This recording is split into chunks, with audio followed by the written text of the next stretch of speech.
Smokescreen. This Autobot trickster strikes quickly, then disappears behind a black puff of magnetic smoke. Cue the poof sound effect. What do you mean we don't have one of those?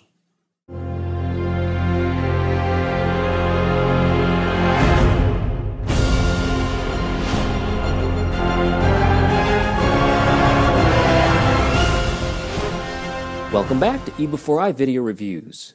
Continuing on my reviews of Transformers Prime Beast Hunters Deluxe figures Wave 2, here is Autobot Smokescreen. As you're well aware, Takara released their version of Smokescreen, which was no more than a repaint of Knockout. Now, that seemed to get about as much love as it got hate. Personally, I liked it quite well. So when I saw that they were releasing the Beast Hunters version of Smokescreen, I was very excited to get this guy in, compare him against the Takara version, and just see how cool this guy ends up being. So I'm very happy about that. Let's go ahead and do a quick box review, then we'll get him open. On the front, Electronet launcher included. Got an Autobot symbol here and a heavily photoshopped picture. He is intermediate, level 2, ages 5+. On the back of the box, he is Deluxe Class Series 2 figure number 8. Got the bio that we already read. Electronet launcher included, which we said, and Shadow Quill armor. It should say Shadow Quill armor that you will never use. I don't, maybe you will, but we'll see. We'll just give it a chance. But yeah, I think the fandom just about exploded when they found out that this stuff could be removed and thrown in the trash can. Got the IDW publishing here on the bottom. On the side, you've got his tech specs. His strength is a 5, his intelligence is an 8, speed an 8, endurance is 6, rank a 7, courage a 9, pretty brave, fire blast a 7, and skill an 8. Anyway, that's the box review. Let's go ahead and get him opened up. Alright, here's Smokescreen opened up out of the box, transformed into vehicle mode, and also with his Electronet launcher and Shadow Quill armor. And I'm only going to show you his vehicle mode with this stuff on because it's so cool. I'm only kidding. I'm only just joking. This stuff is pretty much terrible. So look at it now because I'm about to take this off forever. Maybe show it to you in robot mode for a few seconds. But yeah, this stuff is pretty much terrible. Now the weapon, okay, I'll give the weapon a few points for being somewhat interesting. I mean, I get the fact that he is a part of the Beast Hunters line, and they felt like they needed to armor him up without ticking off all of the Smokescreen fans out there. Honestly, I think they just should have taken this thing off permanently. Now, you can actually take his missile right here, and you can actually slot this down here on the side, so he can kind of look like Beast Hunter's Bumblebee by having that weapon storage on the side. So you can do that. Me? Not going there. This thing's coming off. This is soft rubber, and if you've seen the review that I did of Ripclaw, this is kind of the same stuff that the top of her head is made out of. But it's a real soft, bendy rubber kind of feel to it, and yeah, I don't have any use for it. So that's going over here, the weapons aside. Take a look at Smokescreen in his actual vehicle mode without all that garbage on him. Alright, so I'll get this out of the way. This vehicle looks fantastic. Now this is a great representation of Smokescreen. I mean, all the way around, he has the blue paint right up here on the hood where it should be. Blue paint on the top of the vehicle. He's got yellow translucent lights here.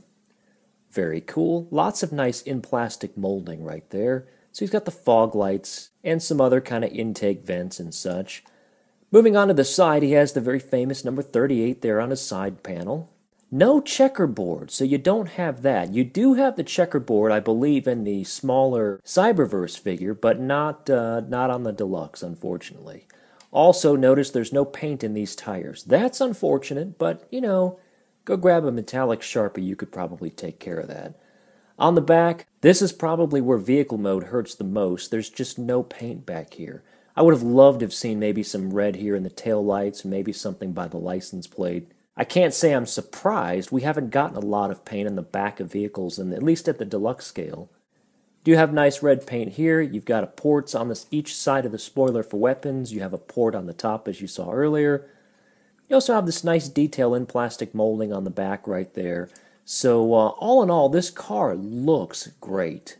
It's always nice to know that your car transformers roll on all four wheels without any obstructions, and this one, yeah, everything's real nice and compact. I mean, there's not really hardly any kibble under there.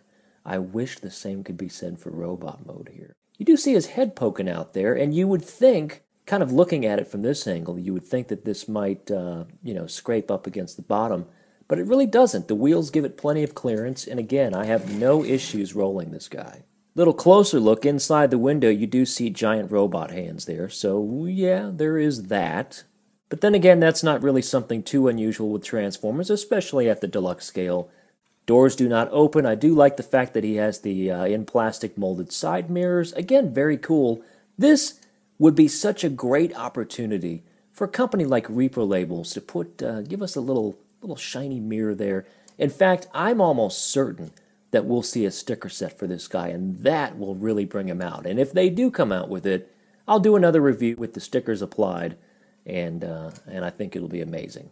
Now, many of you already know that Takara over in Japan released a version of Smokescreen, which was a repaint of Transformers Prime Deluxe Class Knockout. This is that repaint. And I'll tell you what, I did review this guy on my channel, and I like him. I like this figure. I think this works well for Smokescreen. Now, that being said, you can see, and I'll put these guys up against my back wall here, the knockout mold has always been on the smaller side in vehicles, and they did not go small on the deluxe scale for Beast Hunters.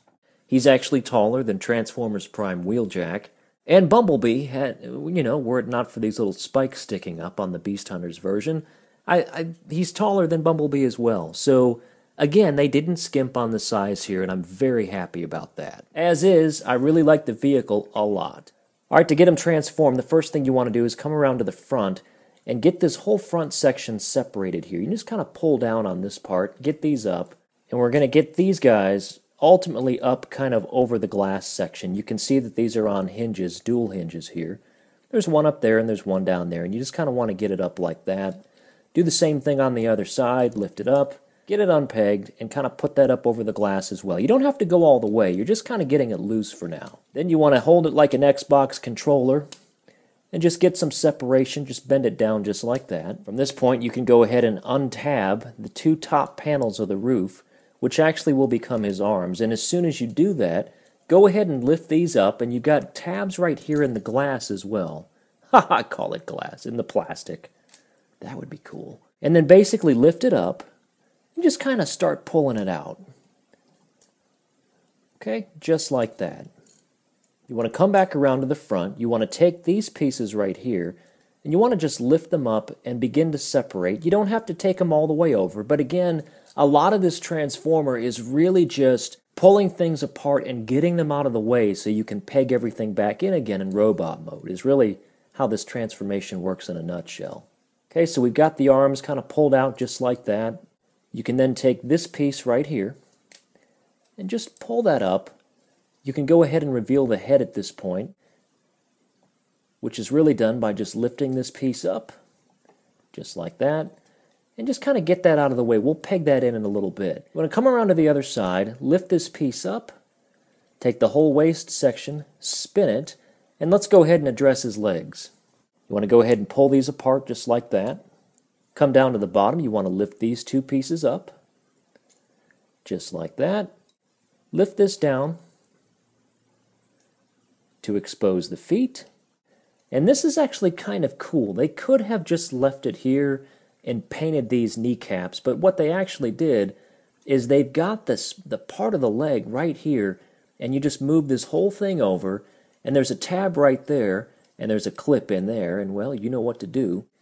Marry them together, and they just kind of snap in place, and you've got proper legs at this point, or proper knees, I should say. Moving on with the transformation, you want to take this part right here, which was the hood, and you want to tab this all the way down. I say tab, but just pull it down on that hinge. Rinse and repeat on the other side, pull it down just like that. Now you want to take these wheels, and this part might seem a little bit tricky, but I promise you there's not really a lot to it. You'll notice that inside these wheel wells, you've got all these little slots, and you've got a big curved slot right there that, oh, guess what? That fits perfectly inside any one of these spokes right here. So you want to bring this wheel up, and you want to tab that in so that it fits flush up against that plastic right there. Do the same thing on the other side, and it might seem difficult at first, but you can really stick it in any one of those, and it doesn't really make any difference. You'll still get the same effect. Come around to the back. You want to take these windshield pieces and curve them inside, just like that on both sides, and then you're going to bring this all the way up, and you'll notice, let's see if I can get the camera in here. If you look under his head, you'll see two little openings with the slot right there, and right there, you've got a place to plug that into. So you just slot them in and marry them together just like that. After you've done that, come to the back and just kind of bring these out so they start to look like the wing door panels that you would expect to see on Smokescreen. Now you've got a little tab right here on the front portion of the neck and a slot right there, and you want to bring this whole panel up and plug it in. When you do that, what you have here is a fake chest. And when I say fake chest, they're trying to emulate the headlights and the blue part on the front of the vehicle. And actually, that's all arm kibble right here. So we'll address that more in a minute, but yes, that is kind of a cheat, but it's okay. Now we'll go ahead and deal with the arms, and we're really almost done. You want to take this whole thing, and this is on a swivel right here. You can see right there, and you want to swivel all that kibble behind his arm. And when you do that, you want to go ahead and ratchet that elbow, and it is on a ratchet joint. Just kind of give him some elbow movement. Do the same thing on the other side. Put the kibble in the back, bend the elbow, and you're almost done there with the arms. Now to keep this part from looking too funky, you want to go ahead and bring this whole thing up. That will allow you to take these little arm bits right here and cover them up with the shoulder armor. And believe it or not, at this point, you're ready to stand him up, pose him up, and here's Smokescreen in his robot mode. He looks pretty good on first impression. Not a perfect figure, but we'll get into all of the details right here. Let's start with his head. As you can see, his head looks great. I mean, it really is a pretty show-accurate looking head, except for the colors, because as you can see on the top, he's missing the red paint. So he should have red up there, and he doesn't. I will say that the light piping on this character is great. I mean, I'm not even shining a light, and you can see how well that's coming through. In fact, if you look on the back side, his head is basically one big light bright peg with a piece of plastic over it. So yeah, he's full of light piping. I do like the way that the front of the car fits over his shoulders, so that ends up being his shoulder armor. His arms look pretty good. He's got that big piece of car kibble on the back. We'll talk more about that in a moment. Nice paint detail with the blue and the red here. That actually tucks into the car when he's in vehicle mode. Again, we mentioned the fake chest. Here's the simulated headlights and the stripe down the middle, but still looks pretty cool. I like the way that looks on him quite a bit. Down to his legs, he's got the red kneecaps, which I'm not sure if they're red on the show. They might be. I was thinking they were darker. But the shape is good. You do have a whole lot of hollowness in here and unfinished plastic there on the inside, so that is something to be aware of. And giant pieces of car on the side as well. So, you know, that is what it is. Now his feet. I am not a huge fan of the way that his feet turned out, especially when he's standing on a flat surface. And I'll show you that in a minute. But, you know, basically what you're dealing with is you've got this big arch because this is part of the bottom of the vehicle. And there's no way to unarch that. So when he's standing on a flat surface, from the front it looks pretty good. But as soon as you start getting into some of these side angles, he's got this sloping kind of curved foot and then all this space under here, and there's no way to get that flat. So he's never going to stand up flat on this. Now he's not off balance or anything, but it just looks a little bit odd. Again, the door panels on the side look like wings, and that's kind of cool. I'm not sure that I love that. It almost looks like a cricket wing sticking out, but it's okay. It's fine. The one thing that you'll notice is on the side of him, he's pretty flat. He's got like a pancake body. There's not a lot of substance to it, and he's actually quite a bit hollow for what little substance there is. So he looks great from the front. As soon as you start getting into some other angles, he's a little bit odd and off proportion. Not in a way that I hate it, but I just want you to be aware of the way this guy looks. Now, the biggest flaw in this figure is this arm cable behind him. Come on, Hasbro. That, to me, is nearly unacceptable. Again, it doesn't look terrible from the front, but look at that. So, if they had put some hinges here and let you kind of slide this around to make more of a thick arm, that would have been cool. Now, you create panel lines in car mode, but gosh, that's never stopped Hasbro before. So I'm not sure why they didn't do that here. So yeah, that's the single worst feature of this figure, are the back of this guy's arms. Fortunately, hopefully for the most part, you'll be looking at him from the front. And again, from the front, I think he looks great. Comparing him with the Takara version, so this is the knockout mold transformed. And yeah, you know, they both have their pluses and minuses. I think maybe I like the head sculpt here better. But I like the overall appearance of this guy more. This one's a bit more complex to transform, but not in a bad way. I think his transformation is pretty enjoyable. And this one, again, he's a remold, or he's a repaint from Knockout. So, you know, a lot of people are hesitant to import this guy. This is a Takara piece, and so import pricing can be a little expensive. So this may not be your cup of tea. I enjoy having him, and I think that my shelf could potentially make room for both of these characters.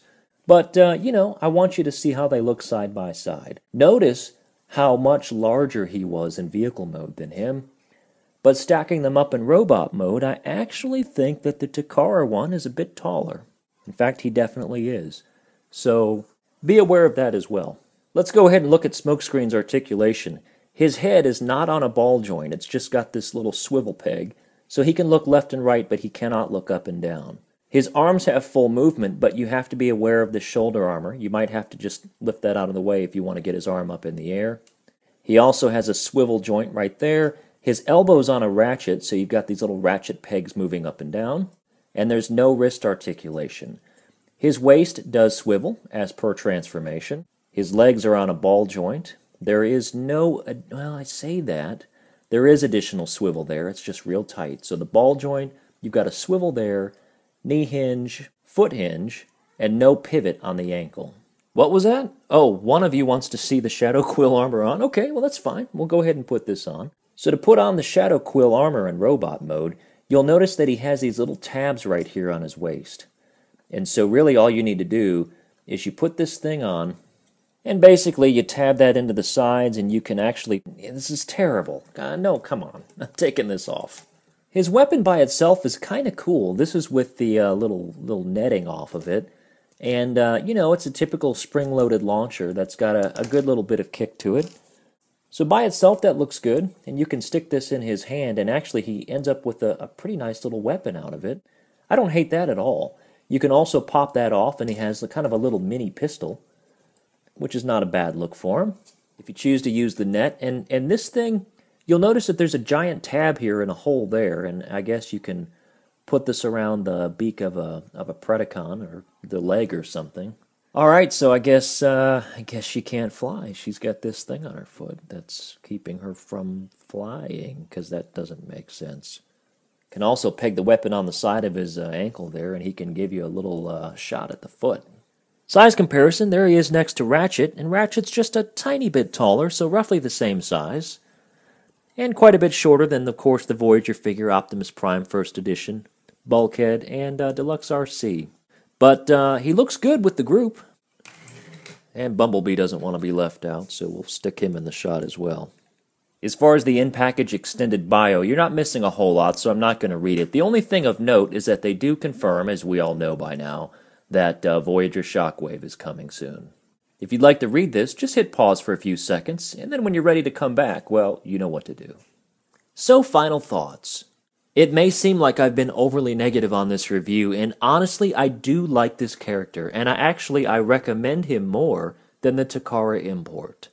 He's not perfect, we've pointed out some of the flaws here in this review, but as a representation of Smokescreen, I think they did a good job of making an excellent-looking vehicle, well-sized, and a deluxe-figured robot that looks very, very good with the rest of your Transformers Prime collection. Definitely recommended. Anyway, thanks again for watching. I really appreciate each and every one of you. I'm coming up on my 7th month as a channel, and for only being that old, the response has been tremendous, so thank you all so very much for your support. If you're watching this video anywhere other than YouTube, you can find all of my videos on youtube.com/eBEFOREiNet. If you want to follow me on Facebook, where I post a lot of information on what reviews are coming up next and pictures and such, you can do that at facebook.com/eBEFOREi. And if you want to follow me on Twitter, I'm there as well. You can follow me at @E_before_I. Thanks again for watching. I'll see you again real soon.